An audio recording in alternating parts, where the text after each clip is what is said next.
Evening. Welcome to House Groups. We are looking at Colossians chapter 2, verses 9 through 15 this week. And on Sunday morning, we talked about how we are in debt to God. We've sinned against Him.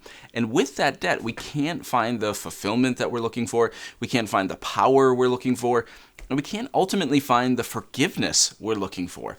But then we read that beautiful verse in our Bible that says this is verse 14. Having canceled the charge of our legal indebtedness, which stood against us and condemned us, He has taken it away, nailing it to the cross. Jesus paid for our debt on the cross. But then we get this fascinating verse, verse 15.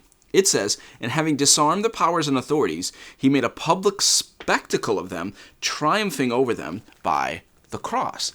And so here's what's happening.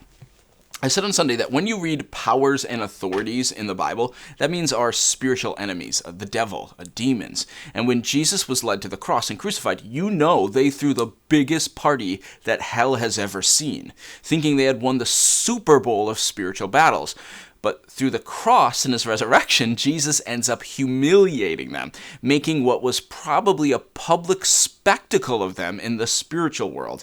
It's like the team that celebrates early only to find out that they lost. And not only did they lose, but they've been disarmed. Because as we study this week, now Jesus can begin to circumcise your heart and start cutting off the fleshly part of your old self. The enemy is losing the power over you that they once had. I heard a pastor explain this concept in this verse by telling a story about his childhood once. He said that years and years ago, when he was in elementary school, several of the kids in his neighborhood walked to and from school each day. And they walked down a street where a man had a large dog, a boxer, and it had a very intimidating bark and was tethered to a long chain in the backyard. And when he would walk past this house, the dog would start barking and come running after them. Of course, the chain would eventually stop him, but they were always terrified that one day the dog would break loose and attack them. Well, one day the owner of the dog was in the yard and he watched the entire scene unfold.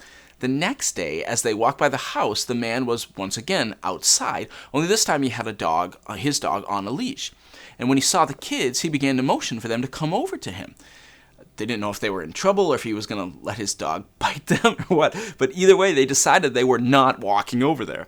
And then the owner started walking over to the kids, and the entire time the man kept saying to them, "You don't need to be afraid of my dog." Then he knelt down and he pulled back the dog's upper lip to reveal that something had happened to this dog, and the dog had no teeth.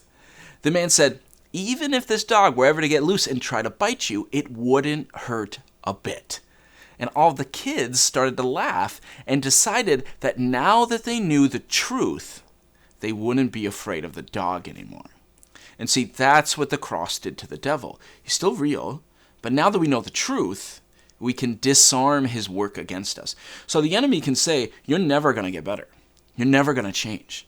And you can fight back with your sword of truth, and you can say, no, He made me alive. He is changing my heart from the inside out. The enemy can come at you and say, you've sinned. God doesn't love you. And you can fight back with the sword of truth, and you can say, no, that's not true. In His love, He canceled my debt. In the cross, God has given us every tool in our spiritual battle. See Ephesians 6 for more on this. To be victorious over this disarmed enemy. And for that, we are so thankful for the cross. Amen.